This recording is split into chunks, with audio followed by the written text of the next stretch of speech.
یہاں تو اس انسان کو پتہ ہوتا ہے جس پر مشکل وقت ہوتی ہے، یا اللہ تعالیٰ کی ذات کو پتہ ہوتا ہے کہ اس پر مشکل وقت گزر رہا ہوتا ہے۔ اللہ تعالیٰ کی ذات کسی بھی انسان کو نہ اس کی اوقات سے زیادہ تکلیف نہیں پہنچاتے۔ اللہ تعالیٰ کی ذات انسان کو آزماتے ہیں، اور آزمانے کے بعد انسان کو اتنا اللہ تعالیٰ کی ذات عطا کرتی ہے، اتنا عطا کرتی ہے کہ انسان سوچ بھی نہیں سکتا۔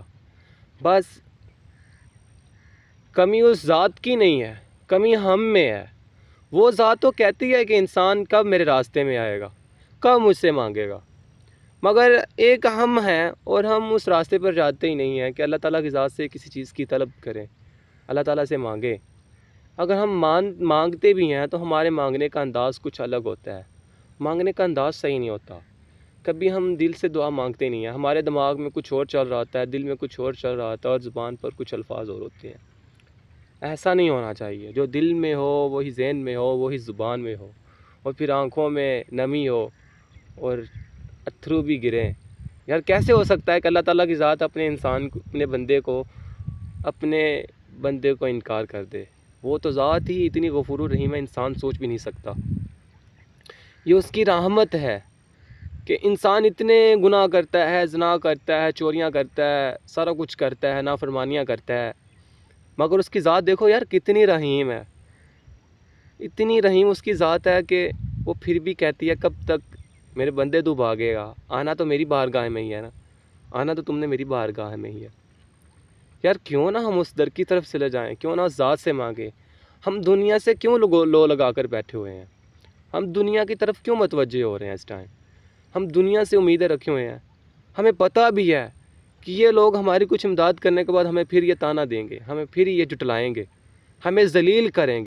جب انسان بے بس ہوتا ہے نا تو اسے سہارا دینے کے لیے کوئی بھی نہیں ہوتا، کوئی بھی سہارا دینے کے لیے نہیں ہوتا، اور وہ ہر طرح سے ہار چکا ہوتا ہے، اسے کہیں سے بھی کوئی راستہ نظر نہیں آ رہا ہوتا۔ مگر ایک راستہ ایسا ہوتا ہے کہ یار جو ہر وقت، ہر ٹائم، ہر گھڑی صاف ہوتا ہے، اور انسان اس راستے پر جانے کے لیے کوشش نہیں کرتا، مگر وہ راستہ انسان کو ڈھونڈ رہا ہوتا ہے کہ کب انسان یہاں سے گزرے گا، کب تک انسان بھٹکتا رہے گا اور بھٹکنے کے بعد یہاں سے گزرے گا۔ وہ راستہ انتظار کر رہا ہوتا ہے کہ کب وہ انسان یہاں سے گزرے گا۔ وہ راستہ کوئی اور راستہ نہیں ہے، وہ راستہ صرف ایک ہی ہے، اللہ تعالیٰ کی ذات کی راہ کا راستہ ہے۔ وہ ہر وقت، ہر ٹائم انتظار کر رہا ہوتا ہے کب انسان یہاں سے گزر ہوگا، کب انسان کا یہاں سے گزر ہوتا ہے۔ جب انسان اس راستے سے گزرتا ہے نا تو پھر دنیا کی کوئی بھی طاقت اسے نہیں ہرا سکتی، دنیا کی کوئی بھی طاقت اسے ہرا نہیں سکتی، نہ ہی اسے کوئی چیز اسے نیچے گرا سکتی ہے، کیونکہ اس راستے میں اللہ تعالیٰ کی ذات ہوتی ہے۔ اللہ تعالیٰ کی ذات اتنی رحیم ہے، اتنی غفور الرحیم ہے کہ اپنے بندوں کو ہر ٹائم، ہر وقت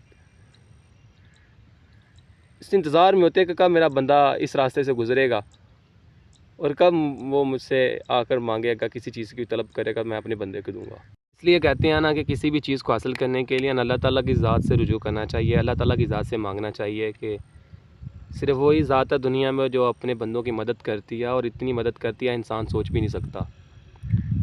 کبھی بھی اس ذات سے نا مایوس نہیں ہونا چاہیے، کبھی بھی اس ذات سے مایوس نہیں ہونا چاہیے۔ صرف ایک وہی ذات ہے جو اپنے بندوں کی مدد کرتی ہے، اپنے بندوں پر اپنی رحمت کرتی ہے، اپنے بندوں پر اپنا فضل کرتی ہے، اور اتنا فضل کرتی ہے، اتنی رحمت کرتی ہے کہ اس کا بندہ سوچ بھی نہیں سکتا، کوئی بھی انسان سوچ نہیں